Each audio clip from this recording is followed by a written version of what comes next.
नमस्कार, आप देख रहे हैं इंडिया न्यूज हरियाणा और मैं हूं आपके साथ प्रियंका राय। रुक करेंगे फटाफट खबरों का। देश भर में कोरोना महामारी के मामलों में लगातार बढ़ोतरी। देश में 24 घंटे में 2,95,000 से ज्यादा नए केस, 2,000 से ज्यादा मरीजों की गई जान, 1,66,000 से ज्यादा मरीज रिकवर।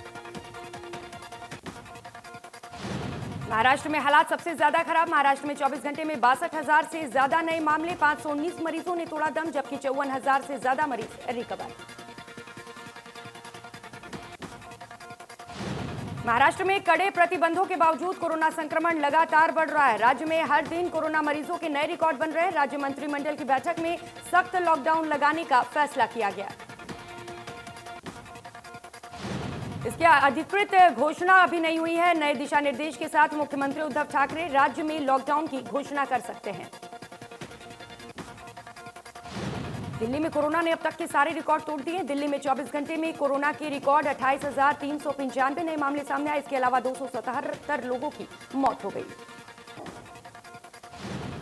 देश में चरमरा रही स्वास्थ्य व्यवस्था को लेकर कांग्रेस ने निशाना साधा। कांग्रेस महासचिव प्रियंका गांधी ने कहा कि जनवरी फरवरी में 6 करोड़ टीके को निर्यात करने की क्या जरूरत थी, आखिर भारतीयों को प्राथमिकता क्यों नहीं दी गई। प्रियंका ने सरकार पर वैक्सीन की कमी के लिए ठोस रणनीति नहीं बनाने का आरोप लगाया। कहा कि रेमडेसिविर इंजेक्शन की कमी क्यों हो गई। प्रियंका ने मोदी सरकार से सवाल किया कि दुनिया में ऑक्सीजन उत्पादन करने में भारत सबसे ऊपर है, फिर भी यहां पर ऑक्सीजन की कमी क्यों हो जा रही है। जानकारों ने दूसरी लहर के बारे में सचेत किया था, लेकिन आपने ध्यान देना उचित नहीं समझा।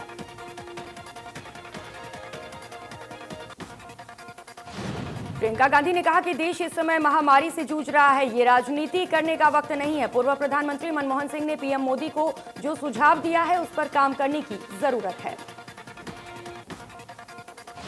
हरियाणा में 50,000 के करीब एक्टिव केस पहुंचे। 24 घंटे में करीब 8,000 नए बीमारों की पुष्टि हुई। 35 लोगों की मौत हुई। दिल्ली से सटे जिलों की हालत खराब। प्रदेश के स्कूलों में 31 मई तक के लिए छुट्टियां की गई। शिक्षा मंत्री कंवरपाल गुर्जर ने कहा कि कोरोना के बढ़ते मामलों को देखते हुए सरकार ने फैसला लिया। कंवरपाल गुर्जर ने कहा कि टीचर लगातार स्कूल आ रहे हैं। बच्चों की सुरक्षा को देखते हुए पहले स्कूल बंद करने का फैसला लिया था। अब टीचर्स की सुरक्षा को देखते हुए गर्मियों की छुट्टियां एडवांस में की गई। 12वीं की परीक्षाओं को लेकर शिक्षा मंत्री कंवरपाल गुर्जर ने कहा कि अभी फैसला नहीं लिया गया है। परीक्षाएं होंगी, चाहे वो ऑफलाइन हो या ऑनलाइन। हरियाणा में डीआरडीओ 2 कोविड अस्पताल बनाएगा। स्वास्थ्य मंत्री अनिल विज ने ट्वीट कर बताया कि पानीपत और हिसार में कोविड हॉस्पिटल बनाए जाएंगे। दोनों जिलों में 500 बेड के अस्पताल बनाए जाएंगे। तुरंत प्रभाव से काम शुरू करने के आदेश दिए गए। गुरुग्राम में प्रशासन ने गंभीर कोविड मरीजों को अस्पतालों में भर्ती करवाने और बेड दिलवाने के लिए नई व्यवस्था शुरू की। पोर्टल पर परिजनों के लिए जानकारी मिलेगी। पोर्टल पर रिक्वेस्ट मिलने पर प्रशासन सभी मरीजों की सूची बनाएगा। सूची में दर्ज मरीजों की डिटेल को डॉक्टर्स की टीम देखेगी और गंभीर मरीजों को अस्पताल में दाखिल करवाने की व्यवस्था की जाएगी। गुरुग्राम उपायुक्त ने आश्वासन दिया कि सीरियस कोविड मरीजों को तत्काल अस्पताल में दाखिल करवाकर इलाज शुरू करवाया जाए। प्रशासन की टीम इस काम में लगी हुई है।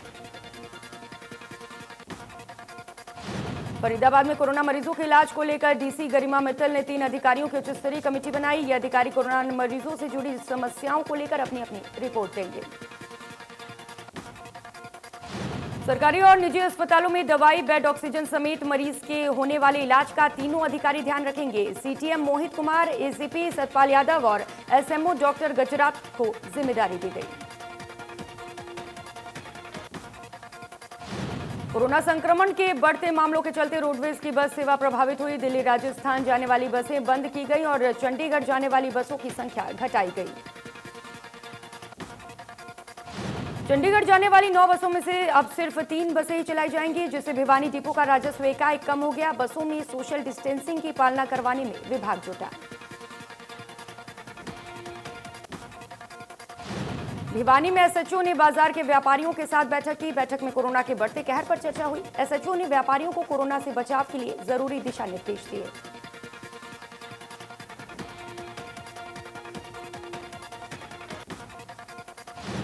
एसएचओ ने दुकानदारों से अपील की कि अगर कोई ग्राहक बिना मास्क के आता है तो उसको दुकान के अंदर ना आने दिया जाए। इस दौरान मास्क नहीं तो सामान नहीं मुहिम की शुरुआत की गई।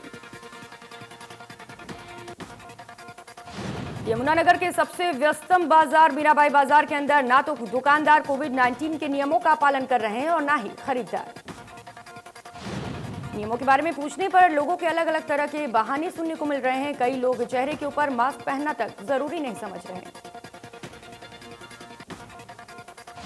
चरखी दादरी में पुलिस अधीक्षक ने साइकिल से शहर का दौरा कर नाइट कर्फ्यू का जायजा लिया। पुलिस कर्मचारियों को जरूरी दिशा निर्देश दिए कि दिन के समय में भी वाहनों की बारीकी से जांच की जाए। पुलिस अधीक्षक ने कहा कि कोरोना का टाइम चल रहा है, इस समय असामाजिक तत्व कोई गलत काम ना करे, इसी को लेकर चेकिंग अभियान चलाया गया।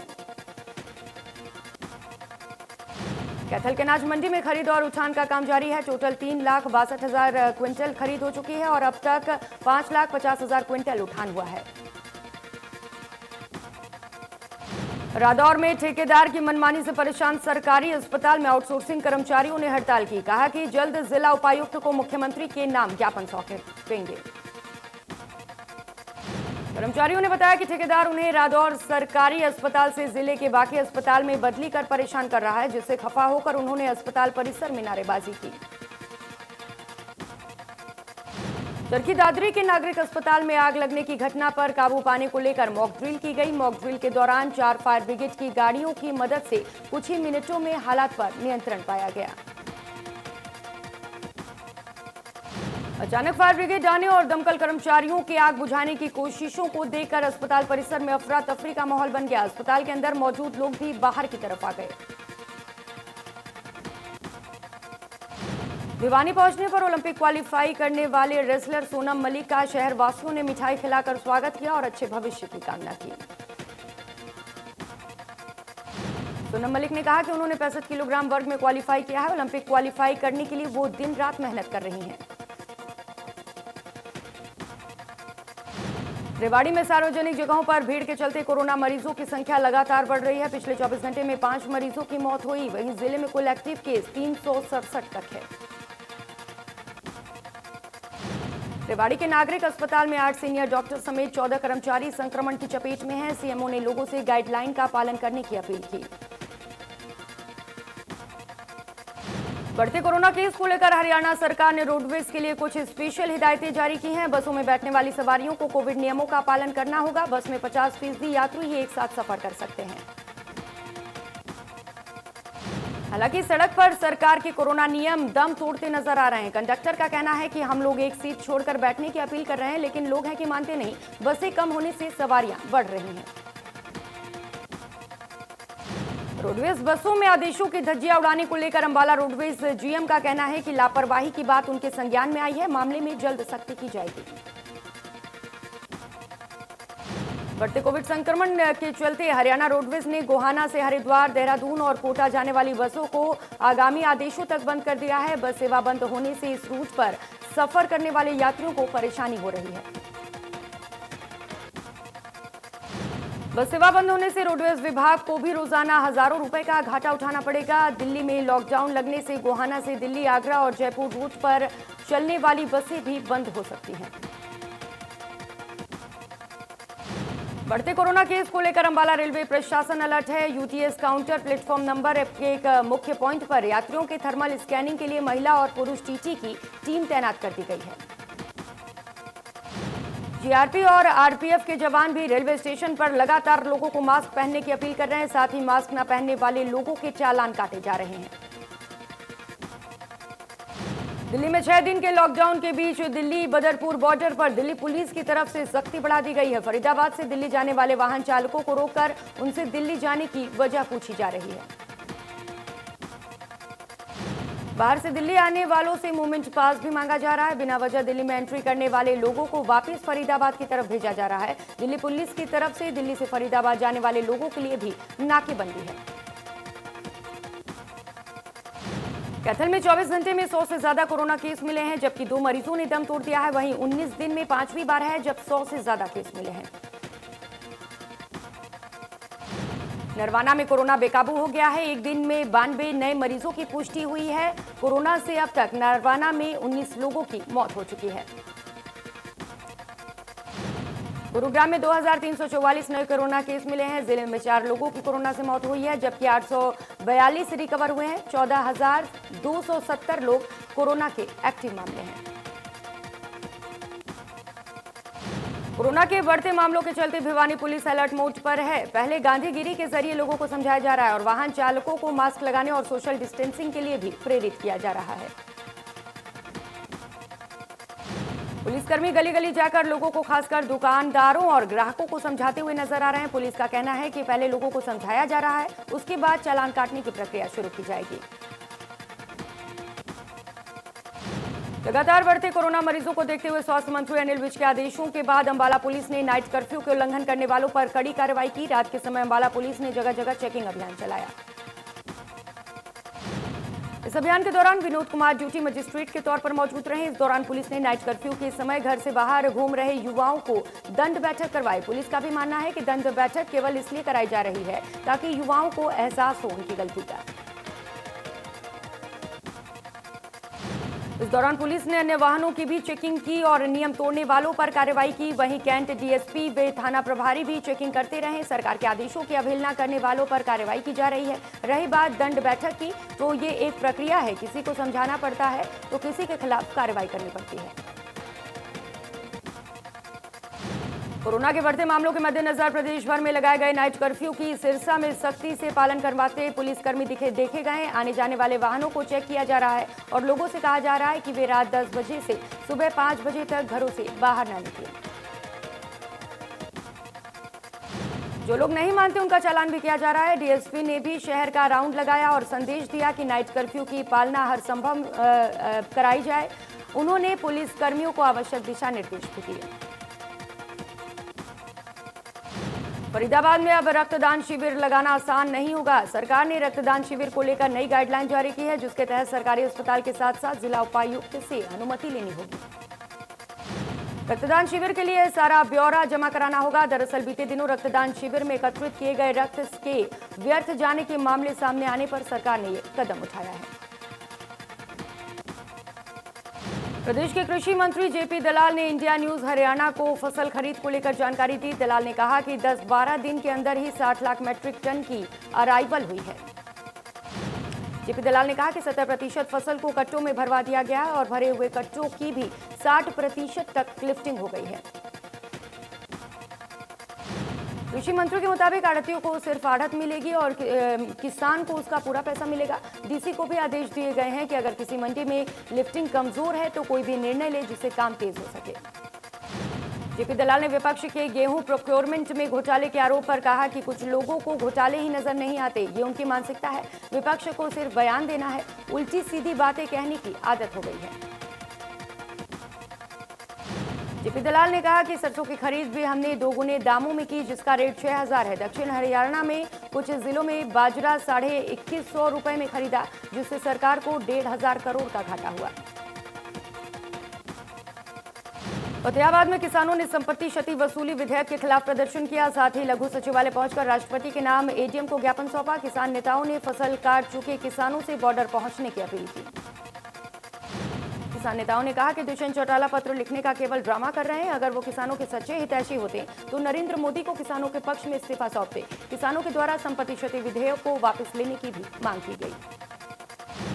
कैथल में किसानों, कर्मचारियों और मजदूरों ने हनुमान वाटिका में इकट्ठा होकर रोष मार्च निकाला। किसानों ने संपत्ति क्षतिपूर्ति विधेयक के खिलाफ प्रदर्शन किया। किसानों ने कहा कि ये लोकतंत्र का कुठाराघात है।